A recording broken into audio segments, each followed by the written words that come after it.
Hello दोस्तों, मैं रश्मि आनंद, assistant professor political science. आज से हम एक नए टॉपिक की शुरुआत कर रहे हैं, जो यूनिट नंबर 2, जिसमें हम थिंकर्स को पढ़ेंगे। तो सबसे पहले हम प्राचीन यूनानी चिंतकों के बारे में देखते हैं, प्राचीन राजनीतिक विचारक, जिसमें आज हम प्लेटो को पढ़ेंगे। तो प्लेटो के बारे में देखते हैं। प्लेटो एक यूनानी दार्शनिक था।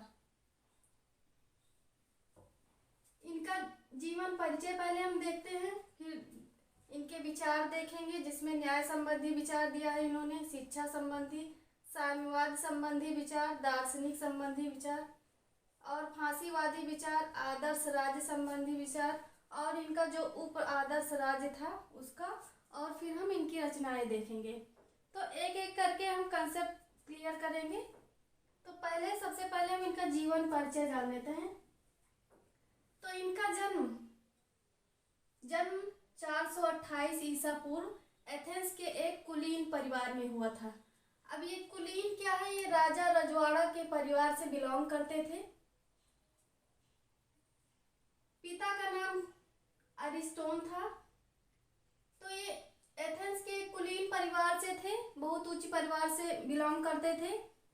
इनके पिता का नाम अरिस्टोन था, जो एथेंस के एक अंतिम राजा कोरडस के वंशज थे। तो इनके पिता क्या थे? राजा के राजघराने से बिलोंग करते थे। तो ये भी वंशज थे किसके? राजा कोरडस के। इनकी माता क्या है? परिक्टनी। इनकी माता का नाम परिक्टनी है, पिता का नाम अरिस्टोन था। अब परिक्टनी जो थी इनकी माता, वो यूनान के सोलन घराने से थी। प्लेटो का वास्तविक नाम क्या था? यहाँ से ज्यादा क्वेश्चन नहीं आता है, क्वेश्चन इनकी रचनाओं से पूछा जाता है। तब भी हम एक बेसिक कंसेप्ट लेकर चलते हैं। तो जीवन परिचय जिसमें हम देख रहे हैं, तो इनका वास्तविक नाम क्या था? अरिस्टोक्लीज। इनका वास्तविक नाम, यहाँ से क्वेश्चन पूछा जाता है। वास्तविक नाम अरिस्टोक्लीज था, लेकिन क्या है, इनका जो इनके कंधे चौड़े थे और इनका स्वास्थ्य काफी अच्छा था, हट्टे कट्टे थे देखने में। तो इनका चौड़े कंधों के कारण इनका नाम प्लेटो दिया गया। किसके द्वारा? इनके जो गुरु सुकरात थे उनके द्वारा प्लेटो नाम दिया गया, इनके चौड़े कंधों के कारण। तो इनका वास्तविक नाम अरिस्टोक्लीज था, लेकिन प्लेटो किस कारण दिया गया? तो इनके चौड़े कंधों और इनके हृष्ट पुष्ट जो शरीर था, हट्टे कट्टे शरीर के कारण इनको प्लेटो नाम दिया गया। किसके? इनके गुरु सुकरात के द्वारा दिया गया। 20 वर्ष की आयु में सुकरात की ओर आकर्षित हुए। अब 20 वर्ष की आयु में जब थे प्लेटो, तब ये सुकरात की ओर आकर्षित हुए, सुकरात से के विचारों से प्रभावित हुए। सुकरात से प्रेरित हुए जब प्लेटो, तो इन्होंने क्या किया? ये सुकरात के शिष्य बन गए, सुकरात के यहाँ पढ़ाई करने लगे, इनका शिष्य बन गए।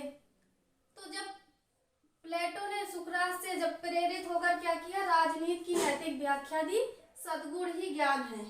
तो सद्गुण ही ज्ञान है, ये विचार किससे लिया? तो ये अपने सुकरात, इनके गुरु जो सुकरात थे, उन्हीं से ये कंसेप्ट लिया है कि सद्गुण ही ज्ञान है। शासन कला को उच्चतम कला की संज्ञा दी और विवेक पर बल दिया है इन्होंने। तो शासन कला को क्या है? उच्चतम, सबसे उच्चतम कला क्या है? शासन को चलाना। तो शासन कला को उच्चतम कला की संज्ञा दी और विवेक पर बल दिया, क्योंकि विवेकी वही है जो शासन अच्छे से कर सकता है। तो विवेक पर बल दिया है और शासन को कला की उच्चतम संज्ञा दी है। 399 ईसा पूर्व। अब 399 ईसा पूर्व में क्या हुआ?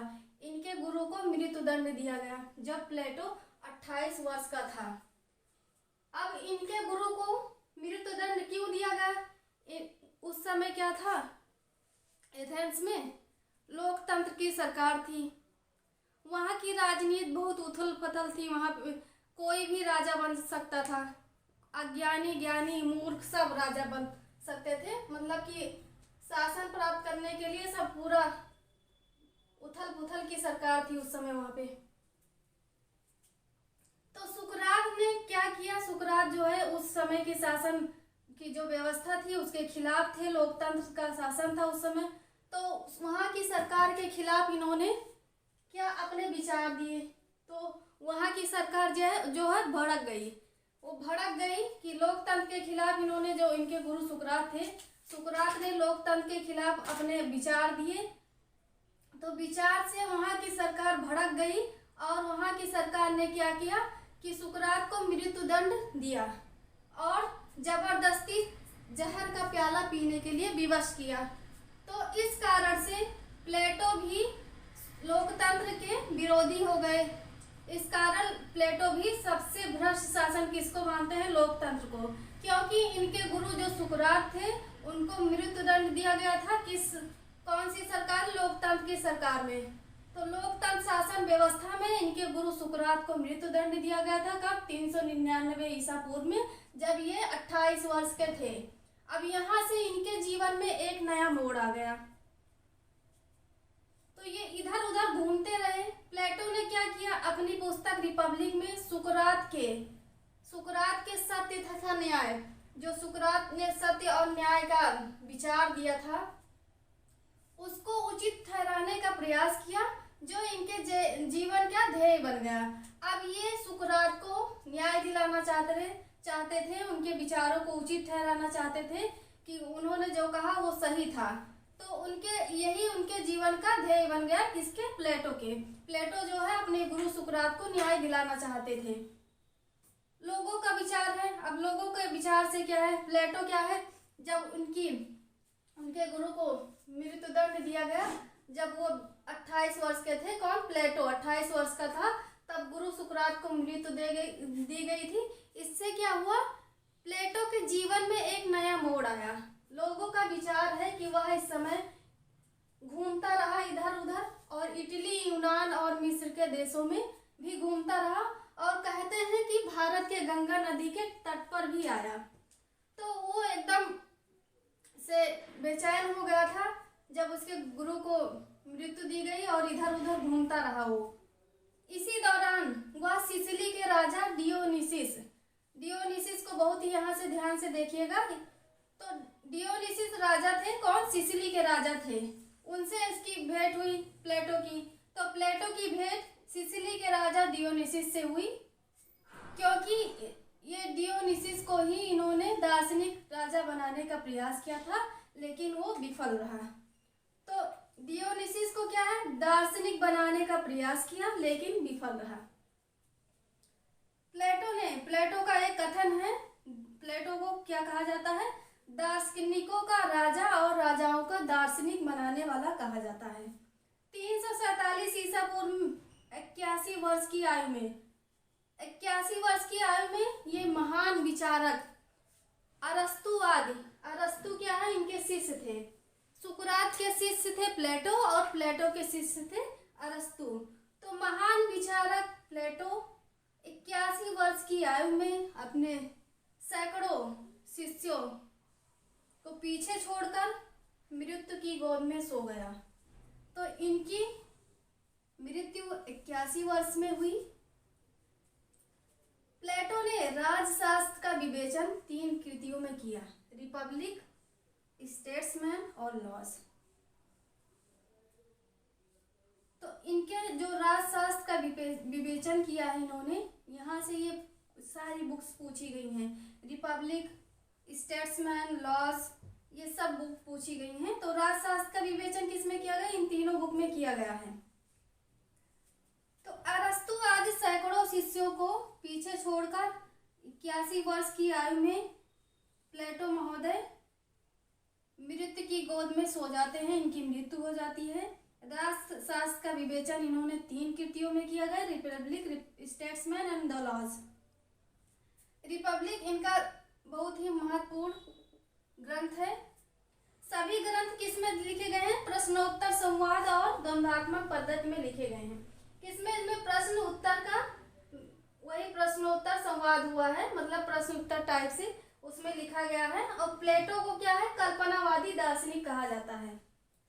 तो ग्रंथ किसमें लिखे गए, प्रश्नोत्तर संवाद और द्वंद्वात्मक पद्धति में लिखे गए। और प्लेटो को क्या है, कल्पनावादी दार्शनिक कहा जाता है। इनकी विधि है निगमन विधि को इन्होंने अपनाया है। अब निगमन क्या है, पहले नियम आता है, निगमन में पहले नियम आता है, फिर अवधारणाएं आती हैं। तो इन्होंने निगमन विधि को अपनाया है। इनकी संवाद शैली है।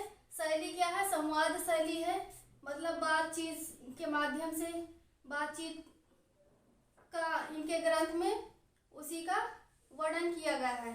इनके सभी ग्रंथ प्रश्नोत्तर संवाद में है, मतलब बातचीत के माध्यम से सभी ग्रंथ लिखे गए हैं। शोध्यात्मक पद्धति का प्रयोग किया गया है। ये कहते हैं हर चीज का, हर वस्तु का कुछ ना कुछ उद्देश्य होता है और वो अपने उद्देश्य को पाने के लिए निरंतर क्या है? कंटिन्यू एफर्ट करता रहता है, कंटिन्यू प्रयास करता रहता है, निरंतर प्रयास करता रहता है। तो शोध्यात्मक पद्धति का प्रयोग किया है। अध्ययन विधि है सृजनात्मक और रचनात्मक। तो अध्ययन विधि सृजनात्मक और रचनात्मक है। तो आगे इनका एक एक विचार हम देखेंगे। आज हमने इनका जीवन परिचय देखा है। तो प्लेटो के विचार में इन्होंने न्याय संबंधी विचार दिया, शिक्षा संबंधी, साम्यवादी संबंधी, दार्शनिक शासक संबंधी विचार, फांसीवादी विचार दिया है, आदर्श राज संबंधी विचार और प्लेटो का उपआदर्श राज कैसा है और इनकी रचनाएं। इसको हम धीरे धीरे एक एक टॉपिक, एक एक कंसेप्ट डिटेल में चर्चा करेंगे, क्योंकि समझना बहुत ही जरूरी है विचार को प्लेटो के बहुत ही डिटेल में। तो आगे हम वीडियो में एक एक टॉपिक कवर करेंगे। तो हमारा आज ये जीवन परिचय प्लेटो का कंप्लीट हो गया है, ये कंसेप्ट। आगे हम डिटेल में एक एक टॉपिक कवर करेंगे। तो आपको हमारी वीडियो पसंद आई हो तो प्लीज़ मेरे वीडियो को लाइक करें और मेरे चैनल को सब्सक्राइब करें। Thank you.